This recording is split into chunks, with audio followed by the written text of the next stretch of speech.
여러분 안녕하십니까? 이충건 방송의 이충건입니다. 오늘은 정부의 하반기 경제정책 방향, 비판적 검토와 개선 방향에 대해서 말씀을 드리겠습니다.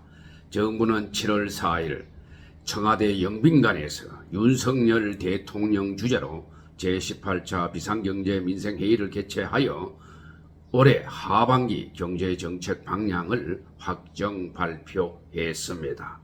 추경호 부총리는 하반기 경제 여건과 주요 경제지표 전망, 중점 추진 과제 등을 담은 올해 하반기 경제정책 방향을 발표했으며 참석자들은 하반기 경제 활력 회복과 민생 안정, 경제 체질 개선을 통한 미래 성장 기반 확충을 주제로 향후 중점 추진 과제들에 대해서 논의를 했습니다.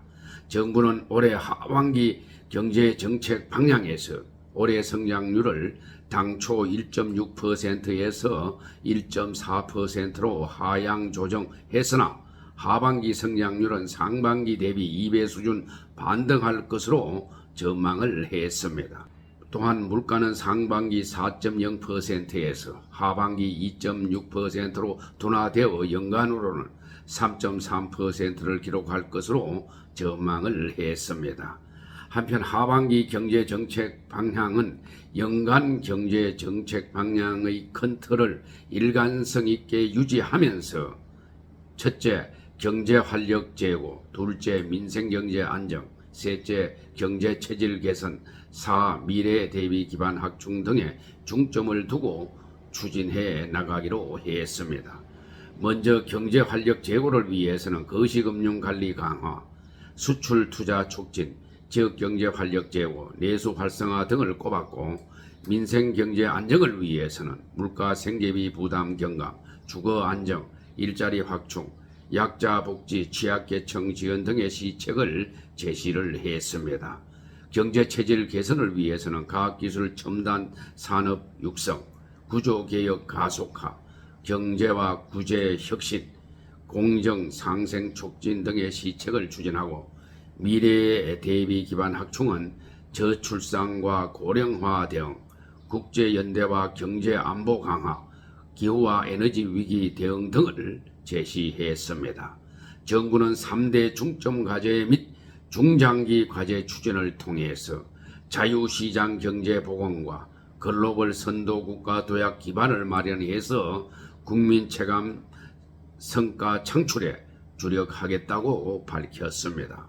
이번 경제정책 방향을 보면은 건전 재정 기조 하에서 경제 운영을 민간과 시장 중심으로 전면 전환하겠다는 정부의 의지를 다시 한번 강조했는데 바람직한 조치로 보여지고 임대차 시장 리스크 강화를 위해서 7월 말부터 1년간 한시적으로 보증금 차익에 대한 반환 목적 대출에 한해서 대출 규제를 완화하겠다고 한 것도 바람직한 것으로 보여집니다.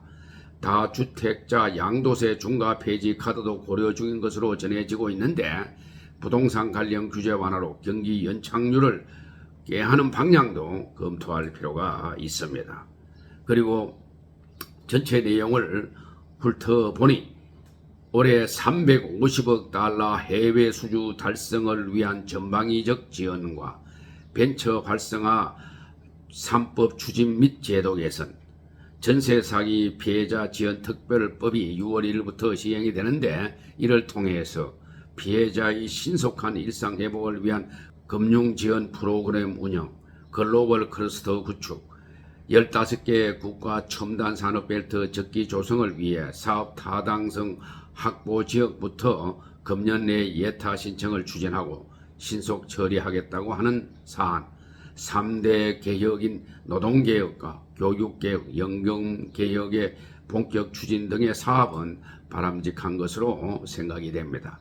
특히 3대 개혁에 대해서는 말뿐이 아닌 실제적인 추진과 효과가 나타나도록 해야 할 것입니다.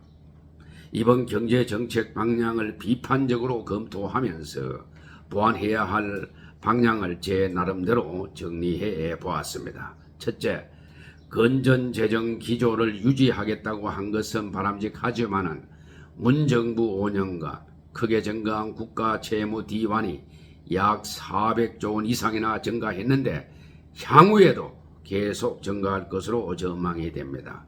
이에 대한 구체적인 대안으로 보다 엄격한 재정 준칙 제도를 빨리 법제화해야 할 것입니다. IMF도 지난 4월에 발표한 재정 모니터 보고서에 따른다면 우리나라의 일반 정부 부채 D2는 2020년 말 GDP의 54.3%에서 2025년 56.6%, 2028년 58.2%로 증가할 것으로 전망을 하고 있습니다. 둘째, 최근 새마을 공고의 연체율이 6%로 높아지고 부실 우려가 제기되자 일부 새마을 금고에서 예금 인출 사태가 발생했지만은 정부가 긴급 처방으로 새마을 금고의 여유 자금이 충분하고 원금과 이자를 보장하겠다며 진화에 나서서 안정화되고 있습니다. 새마을 금고는 올 3월부터 연체율이 급등했는데 감독기관인 행안부는 넉 달 동안이나 방치했습니다. 행안부와 금융당국은 새마을 금고의 부실 사태에 대한 대비책을 보다 철저히 준비해야 할 것입니다. 차제의 관리 감독권을 행안부에서 금융감독원으로 이관하는 것도 검토할 필요가 있습니다.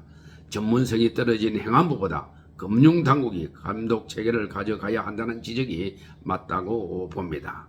셋째, 우리나라는 수도권의 경제력 집중이 세계 최고 수준으로 심각합니다.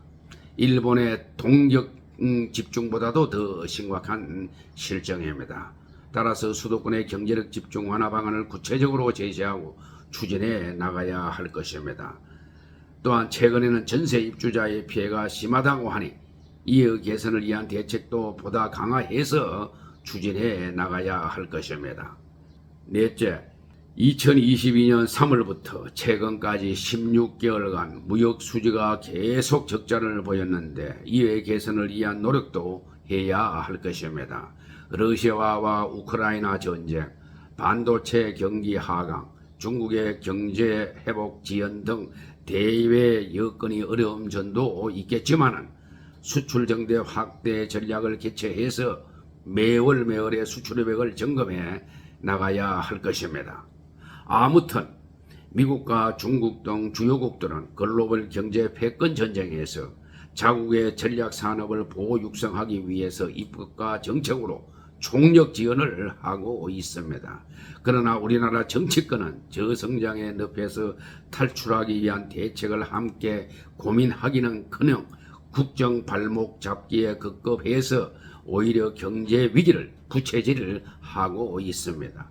여야 정치권이 예산과 입법으로 경제 위기 극복을 도와주지는 못할 망정 대래 걸림돌만 된다면 우리 기업들이 치열한 글로벌 전쟁에서 도태될 수밖에 없을 것입니다. 우리 기업들이 생존을 넘어 성장 유망 산업에서 주도권을 잡게 하려면 최소한 경쟁국들 수준으로 예산과 금융, 세제를 지원하고 노동과 규제 개혁에도 적극적으로 나서야 할 것입니다. 기업들의 규제를 풀어주고 기업하기 좋은 환경을 만들어 주어야 합니다. 거대 민주당도 더 이상 노동 관련 악법을 만들지 말고 기업하기 좋은 국가를 만드는데 힘을 모아야 할 것입니다. 지금이야말로 정쟁을 멈추고 정치를 복원해서 경제 위기 극복과 국민 통합을 위해서 힘을 모아야 할 때입니다. 오늘 방송은 여기서 마치겠습니다. 제 영상을 끝까지 시청해 주신 여러분들께 감사의 말씀을 드립니다.